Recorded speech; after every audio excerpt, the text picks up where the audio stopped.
पर्यावरण दर्शन कार्यक्रमात सर्वांचं मनपूर्वक स्वागत। मंडळी, अन्न, वस्त्र आणि निवारा या मानवाच्या मूलभूत गरजा मानल्या गेलेल्या आहेत, परंतु त्याचबरोबर पाणी ही देखील एक अत्यंत महत्त्वपूर्ण अशी गरज आहे। कारण पाणी म्हणजे जीवन असं आपण म्हणतो। हे माहीत असून देखील मानवाने आपल्या वाईट कृतीतून म्हणा किंवा जाणीवपूर्वक म्हणा हे पाणी प्रदूषित करून ठेवलेले आहे। एकीकडे वाढती लोकसंख्या आणि दुसरीकडे अपुरा पाणी पुरवठा आणि त्यातही प्रदूषित अशी एक विचित्र विसंगती निर्माण झालेली दिसते। हेच गांभीर्य लक्षात घेऊन आज आपण विषय घेतलेला आहे जलप्रदूषण कारण आणि उपाय। या विषयावर आपण चर्चा करणार आहोत आणि आपल्याला मार्गदर्शन करण्याकरता आज आपल्या कार्यक्रमात श्री नंदन मुंगेकर साहेब आलेले आहेत। मुंगेकर साहेब, आपल्या पर्यावरण दर्शन कार्यक्रमात मनपूर्वक स्वागत। नमस्कार। मुंगेकर साहेबांची ओळख म्हणजे ते स्वतः जलव्यवस्थापन तज्ञ म्हणून आहेत। शिवाय पावसाच्या पाण्याचा पुनर्वापर या संदर्भात त्यांनी अनेक प्रकल्प यशस्वी केलेले आहेत। ते स्वतः आर्किटेक्ट देखील आहेत। नंदनजी, अगदी सुरुवातीला मी तुम्हाला प्रश्न विचारतो की जलप्रदूषण म्हणजे काय आणि हे कोणकोणत्या मार्गाने होतं? खरं म्हणजे उत्तर अतिशय सोपं आहे की जे निसर्गनिर्मित पाणी आहे, हायड्रोजनचे 2 अणू आणि ऑक्सिजनचा 1 अणू याच्या संयोगाने बनलेलं पाणी आणि ह्या पाण्यामध्ये मानवाच्या हस्तक्षेपामुळे झालेले त्याच्यावरती वेगवेगळे परिणाम आणि त्यामुळे होणारे प्रकार ह्याला जलप्रदूषण असं म्हणता येईल। पण वाढतं औद्योगिकीकरण असेल या संदर्भात जरा सांगा ना, त्यामुळे पाणी कशा प्रकारे प्रदूषित होतंय? मानवाचा जर का विकास व्हायचा असेल तर त्यासाठी नोकरी धंदे हे आलेच। आता लोकसंख्या वाढत आहेत आणि लोकसंख्या बरोबरच शहरीकरण, अर्बनायझेशन हे म्हणतो, हे अर्बनायझेशन होत आहेत।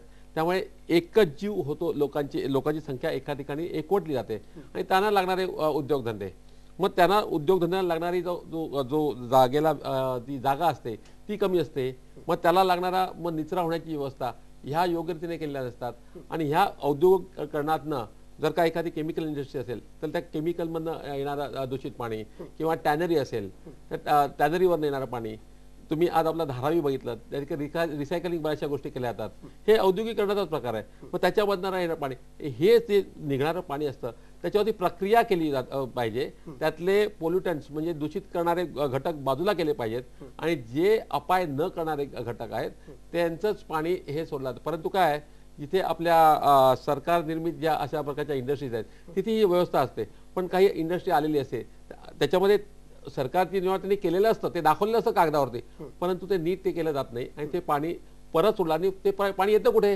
परत ह्या आपल्या नेहमीच्या पाण्याच्या सोर्सेसमध्ये, ते नद्या नाल्यांमध्ये सुटलं जातं आणि मग त्यामुळे प्रदूषण होतं। हे औद्योगिकरणाचा सगळ्यात मोठा तोटा आहे। पण मग अशा प्रकारचं प्रदूषण रोखण्याकरता कायद्याने काय कारवाई करता येणं शक्य आहे का? हो आहे, तर कायदे तर आहेतच, कायदे सगळीकडे आहेत, पण त्या कायद्याची अंमलबजावणी मध्ये होताना आता हे प्रदूषण करणारे असतात ना, हे अशा वेळी प्रदूषण करणार की दुसऱ्यांच्या नजरेत येणार नाही अशा प्रकारे हे पाणी सोडलं जातं, काळोखात सोडलं जातं, मग नक्की कोणी सोडलं हे माहीत नसतं। आणि आपल्या यंत्रणा आहेत ना, आपण जसं म्हणतो की काही गोष्ट झाल्यानंतर मग सगळे आपले तिथे अधिकारी पोहोचतात, आधी पोहोचू शकत नाही, त्यांना माहितीच नसतं ना, कारण हे करणारे निर्ढावलेले लोक असतात आणि त्यांना परवा नसतं की ह्याच्यामुळे होणाऱ्या सांडपाण्यात काय होणार आहे प्रकार, मासे मरतात, ते पाणी पिल्यावरती माणसांना सुद्धा इजा होऊ शकते।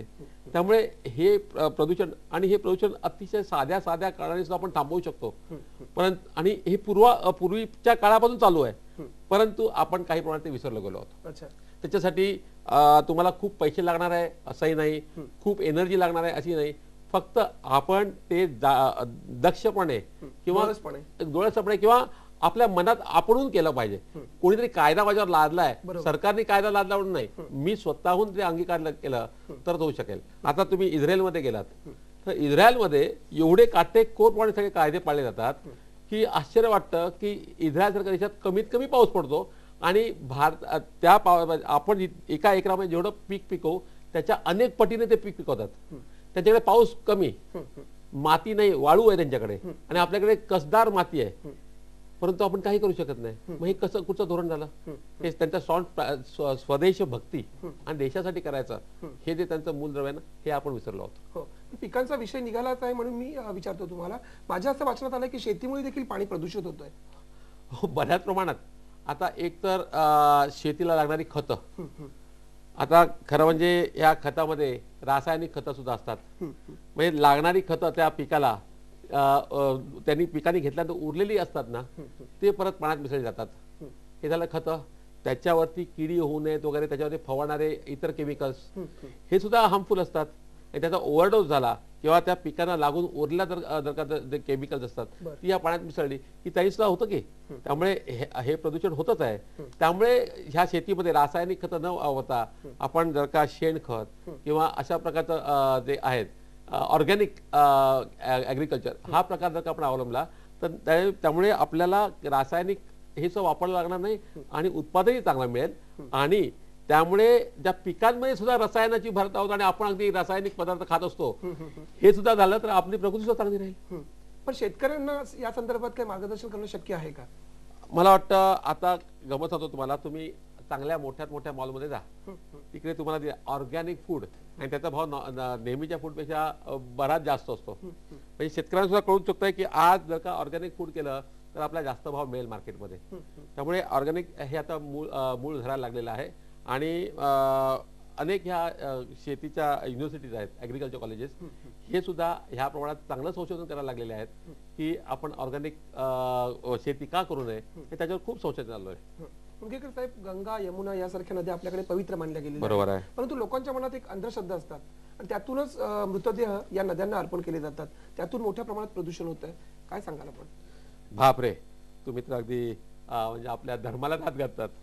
काय ह्या धर्माच्या नावाखाली जे काय अवडंबर चालू आहे त्याचा प्रकार आहे. पूर्वीच्या काळी आजसारख्या सुविधा नव्हत्या. त्यामुळे हे नद्यात सोडणारे जे मृतदेह आहेत ना ते नुसतेच सोडत नाही, ते अर्धवट जाळतात आणि अर्धवट जाळलेले किती त्या बिचाऱ्या आत्म्याला सुद्धा त्रास होत असेल, त्या शरीराला त्रास होत असेल ह्याचा आपण कधी विचार करतो का? आणि हे अर्धवट जळलेले मृतदेह हे त्या पाण्यात टाकले जातात. आता जी नदी ही आपल्याला आईसारखी आहे आणि त्या नदीमध्ये हे असे प्रकारचे मृतदेह टाकतात. त्याच्यामुळे जो काही म्हणजे एखादा मनुष्य काही आजारी साथीच्या आजाराने मारला असेल किंवा काही त्याला रोग असतील तर ते सुद्धा त्या पाण्यामध्ये जातात आणि त्यामुळे फार मोठं प्रदूषण होतं. आणि हे प्रकार तुम्हाला यमुनेच्या पाण्यात खूपच दिसतील. आणि हे कसंही करून कायद्याने बंद केलं पाहिजे. त्याच्यासाठी सरकारने त्यांना जाळण्यासाठी इलेक्ट्रिकल वाहिन्या, विद्युत वाहिन्या ह्या तिथे दिल्या पाहिजेत. कारण का लोकांना सुद्धा सोय नसते. आता काय पाण्यात टाकणं सगळ्यात कमीत कमी पैशातला उपाय आहे. मृतदेह पाण्यात टाकला, झालं, काम झालं आणि ते प्रवाहावर वाहून गेलं. दृष्टीआड सृष्टी त्याचं काय होतंय ह्याची मला परवा नाहीये. त्यामुळे धोका, त्यामुळे पर्यायी व्यवस्था कुठच्याही हे करायचं पर्यायी व्यवस्था असायलाच पाहिजे, तरच हे आपल्याला थांबवता येईल. मुंगेकर साहेब, मुंबई ही मुळात 7 बेटांची, परंतु विकासाच्या नावाखाली ही बेटं बुजवली गेली. त्याचा पर्यावरणावरती परिणाम झालाच. काय नेमका परिणाम झालाय? काय सुंदर प्रश्न आहे. मुंबई का आधी जन्माला आली? मुंबई 7 बेटं होती, ती आपल्या लग्नामध्ये गिफ्ट म्हणून दिली गेली वगैरे, हे सगळं ठीक आहे. पण मुंबईचं वरती याचं का, तर मुंबई 7 बेट असताना तिथलं तापमान, तिथलं जे त्यावेळेचं क्लायमेट होतं हे कापसापासनं धागा बनवायला आणि त्याच्यापासून कापड बनवायला हे अतिशय सोयीस्कर होतं, पोषक होतं. त्यामुळे इंग्रजी हुशार लोक होते. त्यांना माहिती होतं की हे असं करण्यासाठी किंवा मसाल्याचं सामान निर्यात करण्याची जागा कुठची? मुंबई. आणि मुंबईची 7 बेटं म्हणजे अतिशय सुंदर बंदर होतं. त्यामुळे बोटी थांबवायला त्या डोंगराच्या आड त्यामुळे मोठ्या लाटा येत नसत आणि एक अतिशय सुंदर दंतूर बंदर होतं. त्यामुळे एकतर कापडासाठी म्हणून मुंबईमध्ये मिल्स आल्या आणि या मिल्समुळे मिल्सला लागणारा जो कामगार होता हा सगळा कोकणामधनं वगैरे सगळा आला गेला. आता जशी जशी मुंबई वाढायला लागली तशी जागा कमी, बेटं आणि समुद्र. आजची मुंबई ही 2/3 पाण्याचा मातीच्या भरावाची आहे आणि 1/3 हे डोंगर आहेत. तुम्हाला गमत सांगतो, हे 7 बेटं असले तरी तिकडे जवळजवळ 36 डोंगर होते. त्या डोंगराची नावं सुद्धा आजकाल नुसती नावं आहेत पण तिकडे डोंगर नाहीये. आणि हे डोंगर म्हणजे खणून ती माती त्या 7 बेटाच्या मध्ये टाकली गेली आणि ही आजची मुंबई तयार झाली आहे. आधी तुम्हाला पहिलं उदाहरण देतो की पहिलं सायन म्हणजे शिव म्हणजे मुंबईची शिव आणि त्या शिव तिथल्या डोंगराची माती कोरून म्हणजे ते खणून माहीम बेटाला लावली गेली. आपण मराठीत काय म्हणतो, मी तुम्हाला धरलाय. एका बेटाने दुसऱ्या बेटाला धरलं, त्या मातीचं नाव धराव आणि या धरावावर धारावी. म्हणजे बघा, हे धारावीची ही निर्मिती अशी झालेली आहे. असे हे 7 बेट कालामानानुसार हे केलेले आहे. दुसरं त्यातलं उदाहरण म्हणजे आज वरळीपासून तो तारदेवला रस्ता जातो, हाजी अलीच्या समोरचा रस्ता आहे. हे भारतातलं दुसरं म्हणजे त्याला म्हणतो रेक्लेमेशन आणि भारतातलं पहिलं अनऑथराइज कन्स्ट्रक्शन, त्याचा सुद्धा इतिहास इतका जुना आहे. या 2 बेटांना जोडणारा रस्ता आहे, याच्यासाठी परवानगी घेतली होती. लॉर्ड हॉर्नबी होता, हॉर्नबीला हा रस्ता बांधायचा होता. त्याच्यासाठी टेंडर मागवलं, तर त्याचा खर्च आला 1,05,000. पण 1,00,000 रुपयापर्यंत तो निर्णय घेऊ शकत होता, त्याच्या पुढचा नाही. म्हणून त्यांनी टेंडरचे कागदपत्र त्यावेळी कलकत्त्याला पाठवलं. ती त्यावेळी राजधानी होती, जी ईस्ट इंडिया कंपनी होती त्यावेळी. एका माणसासाठी एवढं काय खर्च करायचा, म्हणून त्यांनी ते पेपर पाठवले लंडनला. तोपर्यंत लॉर्ड हॉर्नबी म्हणाला की कोण थांबवलंय, हे तर या नेटिव्हचे म्हणजे लोकल लोकांचे पैसे आहेत. त्यांनी ते बांधकाम करायला घेतलं. तो जो कागदपत्र होता, ते कागदपत्र त्या हॉर्नबीने गव्हर्नर जनरलनी लंडनला पाठवले. लंडनच्या राणीने हे ते रिजेक्ट केले. ते कागद परत कलकत्त्याला आले आणि ते मुंबईला येईपर्यंत या हॉर्नबीने हा रस्ता पुरा केला होता. आता ह्याचे जे कंत्राटदार होते, 2दा ह्यांनी हा भराव टाकून रस्ता पुरा केला, परंतु तो भरतीच्या पाण्यापुढे त्याचा काय निभाव लागला नाही. हा मनुष्य अतिशय दारिद्र्याने वैफल्याने तासला गेला. त्यांनी घर सोडून तिथे एका झोपडी बांधून राहू लागला त्या किनाऱ्यावरती, जिथे त्यांनी डोंगर कोरला होता. तिथे त्याला स्वप्न पडलं की तू जिथे झोपलाय तिथे उशीच्या खालती तू खोद, तिथे तुला 3 मूर्त्या मिळतील, त्याची स्थापना कर, मग मी तुला हा रस्ता ठेवून देते. त्यांनी ते खोदलं, 3 मूर्ती मिळाल्या, त्याची स्थापना केली. तेच आजचं महालक्ष्मीचं मंदिर. त्याच्यानंतर बांधलेला रस्ता आहे तो आज तागायत आहे आणि आपण त्याच्यावरनं प्रवास करतो. गंमत म्हणजे लंडनवर कलकत्त्यावरनं पेपर्स आले आणि त्या गव्हर्नर हॉर्नबीने ते पत्र उघडलं, त्यावेळी त्याला कळलं की हा रस्ता बांधायचा नाहीये. त्यांनी काय केली चापलुसी, त्यांनी पत्र परत बंद केलं आणि ते पत्र बंद करून पहिला राजनाव असलेली पहिली बोट पकडून लंडनला गेला. परंतु जो नंतरचा इथला गव्हर्नर आला, त्यांनी ते पत्र उघडलं, त्याला ह्याची गडबड कळली. लंडन मध्ये त्याच्यावरती खटला भरला गेला आणि हे अनऑथराइज बांधकाम म्हणून ठरलं गेलं. परंतु कागदोपत्री त्या रस्त्याचं नाव हॉर्नबी वेलार्ड आहे. हॉर्नबी हे त्याचं नाव, वेलार्ड म्हणजे पोर्तुगीज भाषेत बंधारा, हॉर्नबी वेलार्ड हा, आणि हे पहिलं भारतातलं अनऑथराइज कन्स्ट्रक्शन ठरलं. असं पहिलं धारावी, नंतर हे असं करत करत 4ही बाजूंनी भराव झाला आणि उभी मुंबई म्हणजे ती डोंगरांची मुंबई ही आडवी मुंबई झाली आणि सपाट मुंबई झाली. आणि आता जे आहे ते थोडेसे डोंगर आहेत आणि जवळजवळ 90% डोंगर हे पाडले गेले आणि त्याच्या मातीमधूनच हे संपूर्ण बेट तयार झालं. समुद्रातील पाण्याचं प्रदूषण देखील मोठ्या प्रमाणात होत आहे. अगदी आपण गणपती उत्सव असेल किंवा नवरात्र उत्सव असेल, या उत्सवांमध्ये मूर्त्या ज्या आहेत त्याचं विसर्जन आपण समुद्रामध्ये करतो आणि त्यानंतर फार विचित्र विसंगती निर्माण होते. तर त्या संदर्भात काय सांगाल? बापरे, ह्याचं फार विस्ताराने मी उत्तर देतो, कृपया मला वेळ द्या. अगदी अगदी. सर्वप्रथम मी माझ्या सगळ्या हिंदू बांधवांना ह्या माध्यमातून सांगू इच्छितो की आज जे समुद्राच्या किनाऱ्याचं जे पाणी आहे एवढं दूषित आहे ना, आपण आपल्या आराध्य दैवताला एवढ्या दूषित म्हणजे खरं म्हणजे नरकयुक्त पाण्यात घालणे हा खरा म्हणजे त्या देवाचा अपमान आहे. तुम्ही तुमच्यासाठी नाही, निदान त्या देवासाठी तरी तुम्ही काहीतरी जनाची नाही मनाची बाळगाव. आणि ह्या गणपतीला आपण अशा घाणेरड्या पाण्यात किंवा नवरात्रीच्या देवीला घाण्यात पाण्यात सोडतो, हे अतिशय चुकीचं आहे. त्यामुळे त्या देवाचा अपमान होतो, म्हणजे त्या कारणामुळे आपल्या पुण्य मिळण्याची बहुतेक पापच होईल असं मला वाटतं. परत हे पाणी इतकं दूषित आहे, तुम्ही दादरच्या किनाऱ्यावरती ओहोटीच्या वेळी गेलात तर तुम्हाला जंतूंचे ढिगारीच्या ढिगार दिसतील. बरोबर. जर का तुम्ही शरीरावरती एखादा जखम घेऊन गेलात तर 100% तुम्ही आजारी नाही पडलात तर म्हणजे मला आश्चर्य वाटेल. इतक्या प्रमाणात ते प्रदूषण. माझी स्वतःची बोट आहे आणि ज्यावेळी मी बोटीने जातो छोट्या बोटीने, त्यावेळी पंख्यावरती लगेच त्याच्यामध्ये असलेला गाळाचा किंवा ह्या अशा तंतुमय प्राण्यांचा त्याच्यामध्ये गट्टा होतो, बोट चालू शकत नाही. इतकं घाण पाणी आहे, शरीराकरता अपायकारक. हो. तुम्ही विमानात जर का विमान उडताना सांताक्रूज विमानात तुम्ही खालती नजर टाकली तुम्हाला कळेल, किनारा लगेल असलेलं पाणी अर्धा 1 किलोमीटर हे डांबरासारखं काळ दिसतं आणि मग ते एमराल्ड ग्रीन हिरव्या रंगामध्ये दिसतं. एवढं ह्या किनाऱ्यावरती प्रदूषण आहे. आणि ह्या प्रदूषित पाण्यामध्ये आपण आपल्या देवाला, तुम्हाला एक माझी कथा सांगतो. माझा मित्र राहतो इंग्लंडला, त्यांनी तिथं मोठ्या उत्साहाने गणपतीची मूर्ती नेली, अगदी वाजत गाजत पूजा केली आणि नंतर ते नदीमध्ये घेऊन विसरायला गेले. सगळे लोक तिथले मजा बघत होते. ज्या क्षणी त्यांनी तो गणपतीची मूर्ती पाण्यात बुडवली त्या क्षणी त्याला अटक करण्यात आली, मूर्ती सकट. का तर तुम्ही पाण्याचं मध्ये प्रदूषण करता. बरोबर. नंतर त्या मूर्तीचा त्याला विसर्जन करायला फार वेगळेच प्रकार करावे लागले. इतके ते लोक जागृत आहेत, दक्ष आहेत. दक्ष आहेत, मग आपण का राहू शकत नाही? डॉक्टर आसोलेकर ह्या IITच्या सिव्हिल डिपार्टमेंटचे प्रमुख आहेत. ह्या डॉक्टर आसोलेकरांनी ह्याच्यावरती इतका मोठा रिसर्च केलेला आहे. त्यांच्याकडे तुम्ही आज ऑफिसमध्ये गेला तुम्हाला गमत वाटेल, असे ॲक्वेरियम म्हणजे फिश टँक्समध्ये अशा मूर्ती ठेवल्या आहेत आणि वर्षानुवर्ष त्या प्लास्टर ऑफ पॅरिसच्या मूर्ती विरघळत नाहीत. त्याचे रंग आहेत, हे रंग सुद्धा अतिशय प्रदूषण करणारे आहेत आणि घातक रसायनं ती पाण्यामध्ये, त्यामुळे त्यातल्या माशांना यांना त्रास होतोय. ह्याचा विचार आपण समुद्री जलचरांवर देखील परिणाम होतोय. अगदी शाडूची आता गमत सांगतो तुम्हाला, जेवढी मोठी मूर्ती तेवढं जास्त प्रदूषण. म्हणजे हे मोठे मूर्तीवाले आम्ही राजे आहोत, आमचे हे राजे आहेत, पण तुम्ही मोठ्या राजामुळे तुम्ही प्रदूषण करणारे सुद्धा राजे आहेत हे त्यांनी लक्षात ठेवलं पाहिजे. आणि जर का ठीक आहे तुम्हाला मिळणारं उत्पन्न आहे ते जर का ह्या कार्यासाठी, चांगल्या कार्यासाठी प्रदूषण वाचवण्यासाठी लागलं तर मला वाटतं फार मोठी जनजागृती होईल असं मला. पण आपल्याकडे ह्या प्रदूषणासंदर्भातच इको फ्रेंडली गणेशोत्सव अशी देखील संकल्पना आता अलीकडच्या काळात येताना दिसते. हो अगदी आपण राबवत नाही, ते काय सांगा? नाही मी तुम्हाला सांगतो की महापालिकेचे आपले डॉक्टर राऊळ मला वाटतं ह्या शोभा राऊळ ह्या मॅडमनी फार मोठी सुरुवात चांगली केली, अतिशय सुंदर. म्हणजे त्या राहत असलेल्या घरामधनं त्यांनी सुरुवात केली आहे. मला हे आश्चर्य वाटतं, म्हणजे महानगरपालिकेचे आपल्या ज्या महापौर आहेत त्यांनी स्वतःच्या घरामध्ये छोटासा एक तलाव बांधला कृत्रिम आणि त्याच्यामध्ये या छोट्या मूर्ती अतिशय सुंदर.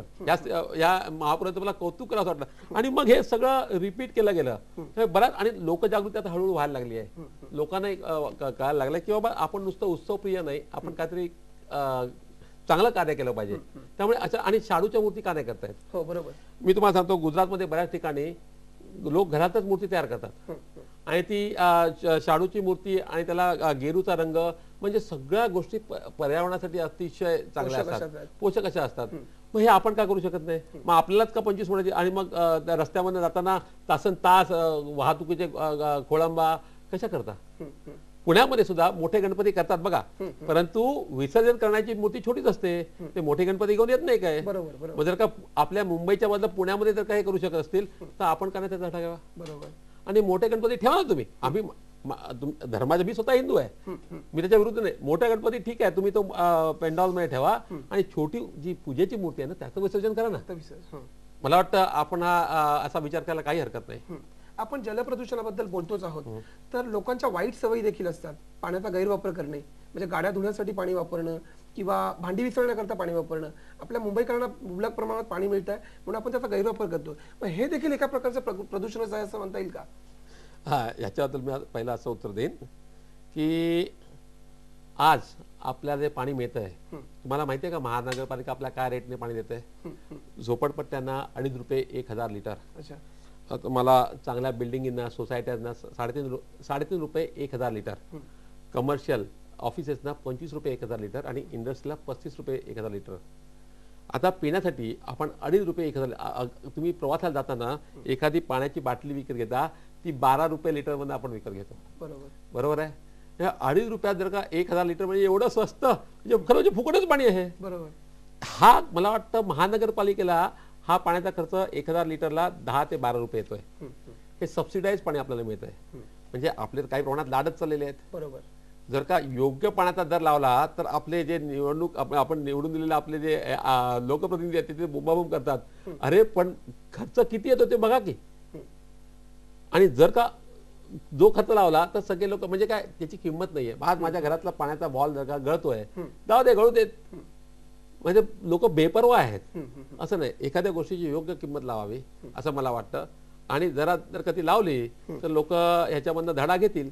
ज्यावेळी आपल्या खिशाला चाट पडतं ना त्यावेळी माणूस जागा होतो. जोपर्यंत आता सोसायटीमध्ये कसं असतं, दुसरं माझं सगळ्यात माझं म्हणणं आहे की सोसायटीमध्ये कसं एकच पाण्याचं कनेक्शन असतं आणि ते पाण्याचं बिल आपण ज्या सोसायटीमध्ये जिथे लोक असतो ते आपण सगळे सामायिक रीतीने भरतो.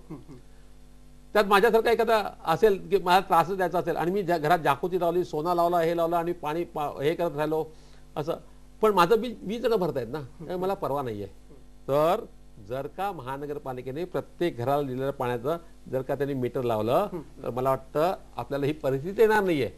आणि प्रत्येक जण त्याला स्वतःच्या पैशाची किंमत आहे आणि माणूस तो व्यवस्थित पाणी वापरू शकेल आणि मगच खरा पाण्याचा गैरवापर टाळेल. अच्छा, पण वाढत्या लोकसंख्येमुळे एकीकडे शुद्ध पाणी मिळणं कठीण झालंय, त्याच वेळेला समुद्राचं जे खारट पाणी आहे ते पिण्यालायक करण्यासाठी काही प्रकल्प राबवले जात आहेत.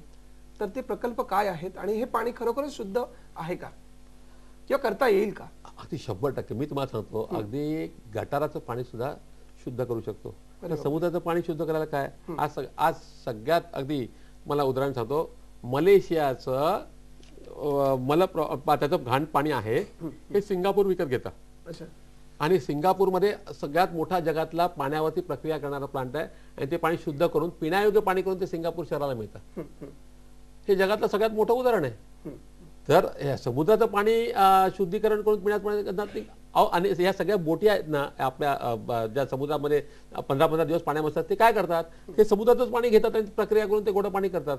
ही फार जुनी पद्धत आहे खरं म्हणजे ही, पण तू शहराला ते त्याचं प्रमाण एवढं लागेल, ते फार कॉस्टली आहे. आता गल्फ कंट्रीजमध्ये ते केलेलं आहे, अगदी पूर्वीपासून केलेलं आहे. पण त्याची तो मग ते 2.5 रुपये आणि 3.5 रुपये 1000 लिटरला होणार नाही, ते चांगलं 10 रुपयापर्यंत जाईल.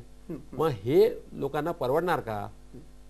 अगदी जर का ज्या ठिकाणी पाणी नाही तिथे ती योजना बरोबर आहे. बरोबर. आज मुंबईमध्ये असे कोणते प्रकल्प राबवले जात आहेत शासनातर्फे? नाही, मला वाटतं आता अजून तरी विचाराधीन आहेत. अच्छा. त्यामुळे केल्याचं मला एकही माहिती नाही, त्यामुळे बहुतेक केलेले नाहीत. मला भारतामध्ये सुद्धा असा एखादा प्रयोग केल्यासारखं माहित नाही. असतील तर फार छोट्या प्रमाणात असतील, प्रायव्हेटली असतील, परंतु एका शहराला पाणी दिलंय असा एकही माझ्या तरी माहितीच नाहीये. अच्छा. मुंबई सारख्या शहरातील मिठी नदीवरील आक्रमणामुळे 26 जानेवारी सारखा प्रकल्प प्रलय घडला, तर हे आक्रमण हे देखील एक प्रदूषणच आहे असं म्हणता येईल का? वा, मगाच्या माझ्या एका प्रश्नात त्याला उत्तर द्यायचं होतं. तर ते गंगेचा मिठी नदी कशी उगम पावते? तुम्हाला एक श्लोक माहिती आहे का? आपल्या संस्कृतीमध्ये आपण म्हणतो, समुद्र वचने देवी पर्वतस्थान मानले विष्णू पत्नी नमस्तुभ्यम पादस्पर्श संस्वे. म्हणजे काय? समुद्र वचने देवी ही पृथ्वी, ही आई आहे. आपली आई, आपला जन्म आपल्या आईने दिलाय. बरोबर. हा, समुद्र तिने आता पृथ्वीवरती 2/3 पाणी आहे, 1/3 जमीन आहे. पर समुद्र रूपी साडी लालेल्या, वस्त्र लालेल्या, पर्वत रूपी स्तन लाभलेल्या. तर बघा किती आई सुंदर आहे आपली. प्रत्येक बाळाला आई दूध देऊन वाढवते, तशी ही आई आपल्याला पाणी देऊन आपलं सगळं पाण्यावरती आपलं जीवन आहे. हे डोंगर ज्यामध्ये पाणी, आज मुंबई तुम्हाला सांगितलं की ह्या 7 बेटाचे मुंबईमधले 36 डोंगर उडवून टाकले. अरे तुम्ही आईलाच मारून टाकताय. आज मिठी नदी उगम पावते, ते डोंगर ज्या त्यातून उगम पावले ते स्वतः उडून टाकलेत. म्हणजे त्यातनं तो पाण्याचा प्रवाह सतत वाहत होता, तो त्याचा गटारगंगा करून टाकले तुम्ही. आणि आजूबाजूला इंडस्ट्री आणि त्याच्याबद्दल आता धारावी. बरोबर. आता मिठी नदीचं तुम्ही बघितलं तर नदीचे 4 प्रकार असतात. उगम असे मिठी नदीचे जवळजवळ 28 उगमस्थान आहेत. सेकंडरी रिव्हर, मग टर्चरी, आणि चौथं मुख. मुखाजवळ ही रुंद झालेली असते. त्यावेळी खूप मोठा पाऊस होतो. तुम्ही काय सांगितलं 26 जुलैला खूप मोठा पाऊस पडतो आणि त्यावेळी भरती असेल तर हा जो समुद्राच्या तोंडाजवळचा मुखाचा भाग असतो, हा ते पाणी धरून ठेवण्याकरता जागा असते. आज ह्या जागेवरती अतिक्रमण झालंय हो, मग हे पाणी जाणार कुठे? बरोबर. ह्या तिथे बँड्रा कुर्ला कॉम्प्लेक्स त्याच्यावरती वसलेला आहे. त्याच्यावरचं जे मुख्य तोंड 1.25 किलोमीटर होतं, त्या जवळजवळ 110 फूट 120 फूट रेल्वेच्या खालचा पूल आहे. म्हणजे मी जर का तुमचा गळा दाबला तर काय होईल? तुम्ही श्वासोश्वास घेऊ शकाल का? नाही. तसंच आहे ते. त्याचा नदीचा गळा दाबून टाकला, मग हे पाणी पाठी फुगणारच. मग ते कुर्ल्याला गेलं, एअरपोर्टवरती गेलं, सगळीकडे हाहाकार झाला. बरोबर. म्हणजे हा सुद्धा मानवनिर्मित प्रदूषणच आहे. आता तुम्हाला आणखी एक उदाहरण सांगतो. कुठचंही शहर हे एखाद्या मानवी शहरासारखंच असतं. जसं आपण डोकं म्हणजे त्याच्या अधिक म्हणजे आपले सरकारी व्यवस्था, सचिवालय म्हणू, रस्ते म्हणजे रक्तवाहिन्या. मी म्हणालो तर का माझं डोकं अतिशय चांगलं आहे, माझे डोळे छान आहेत, माझा हार्ट चांगला आहे, पण माझी किडनी चांगली नाही हो, मी जिवंत राहू शकेन का? आज भारतातलं सगळ्यात मोठं रिसायकलिंग सेंटर हे धारावी आहे. म्हणजे काय, ज्यावेळी रक्तातले अशुद्ध प्रकार असतात ते काढून टाकून ते आपल्या मलमूत्राद्वारे ते टाकून टाकायचा प्रकार हे धारावीमध्ये होतो. धारावीचं डेव्हलपमेंट चाललं. धारावी डेव्हलपमेंट घरं जाऊन चालणार नाहीयेत. हे धंदे आहेत ना रिसायकलिंगचे, हे कोण चालवणार? यांच्यासाठी आपण काय व्यवस्था केली? ह्याच्याबद्दल सरकार काही बोलत नाही. तर आपल्याला त्याच्यासाठी व्यवस्था करायला लागेल. म्हणजे ही रेसिडेन्शियल नाही आहे, ही इंडस्ट्री आहे, हे ध्यानात घ्यायला लागेल. आणि त्यामुळे हे जे प्रदूषण होत आहे ह्याला कुठेतरी आपण आळा आणायला लागेल, तरच हे होईल. पण पावसाच्या पाण्याचा पुनर्वापर करून आपण अनेक प्रकल्प राबवलेले आहेत. तर असा पावसाच्या पाण्याचा पुनर्वापर करता येणं शक्य आहे का? हो. प्रकल्प नेमके काय आहेत? हा, तुम्हाला गमत सांगतो की हा तुम्ही म्हणता ते पावसाचा हे आता आहे का? नाही, रामायणापासून आहे हो. रामायणामध्ये ज्यावेळी राम वनवासात गेला होता त्यावेळी सती अनुसयेने सीतेला रेन वॉटर हार्वेस्टिंग म्हणजे जलसंकलन आणि त्याची दीक्षा दिल्याचं तुम्हाला ध्यानात येईल. हा, हा. रामायणात लिहिलं आहे याचा. नंतर महाभारत, लेण्याद्री देऊळ हे पांडवांनी बांधलं म्हटलं जातं. त्या ठिकाणी सुद्धा पाण्याची अशी साठवण्याची व्यवस्था केलेली आहे. फार दूर कशाला, तुम्ही मला शिवाजी महाराजांचा एक किल्ला दाखवा की त्याच्यामध्ये हे प्रकार नाही आहेत. आता शिवाजी महाराजांच्या काळात आजसारखी आमच्याकडे मशिनरी आहे तशी त्यांच्याकडे नव्हती, परंतु त्यांनी हे वर्षा जलसंकलन केलं होतं. अगदी प्रतापगडाला 1.25 वर्ष अफजल खानने वेळा घातला होता, तरी शिवाजी महाराज आमचे एकदम वरती शांतपणे होते. सैन्याला शेती वगैरे म्हणजे भात जेवणासाठी अनेक तयार होते. ते कसं केलं, ह्या पाण्याच्या जोरावरती. आणि जर का हे असं केलं असेल, आपले राष्ट्रपिता महात्मा गांधी यांच्या घरात सुद्धा ही व्यवस्था आहे. म्हणजे आज राष्ट्रपती भवन सुद्धा रेन वॉटर हार्वेस्टिंग पाण्यावरती चालतंय. बरोबर. जर का असं असेल रामायण ते राष्ट्रपती भवन, मग आपण का करू शकत नाही. मी सुद्धा मुंबईमध्ये जवळजवळ 3000 प्रकल्प असे केले. आज सगळ्यात मोठे टॉवर्स आहेत त्या ठिकाणी सुद्धा केलेत की ज्याच्यामध्ये 3500 कुटुंब हे हार्वेस्टेड केलेलं पाणी वापरत आहेत. किंवा मी जवळजवळ 14 स्विमिंग पूल त्या बिल्डिंगमध्ये बांधलेले आहेत. हे हार्वेस्टेड पाण्यावरती पण बांधलेले मुरलीधर साहेब, आजचं पाणी उद्या शिळं होतं का हो? खरं म्हणजे कधीच नाही. प्रत्येक हिंदू माणसाच्या घरी एक गंगेच्या पाण्याचा घडा असतो आणि त्यातलं पाणी कोण मेलं तर त्या मृताच्या तोंडात टाकलं जातं. तुम्ही हे पाणी बघितलं ना, हे कधीच खराब होत नाही. त्यामुळे पाणी हे कधी शिळं होत नाही. त्यामुळे आपण हे जे करतो हा फार मोठा गुन्हा आहे आणि पाणी कधीही शिळं होत नाही आणि ते तसं फेकून देऊ नये.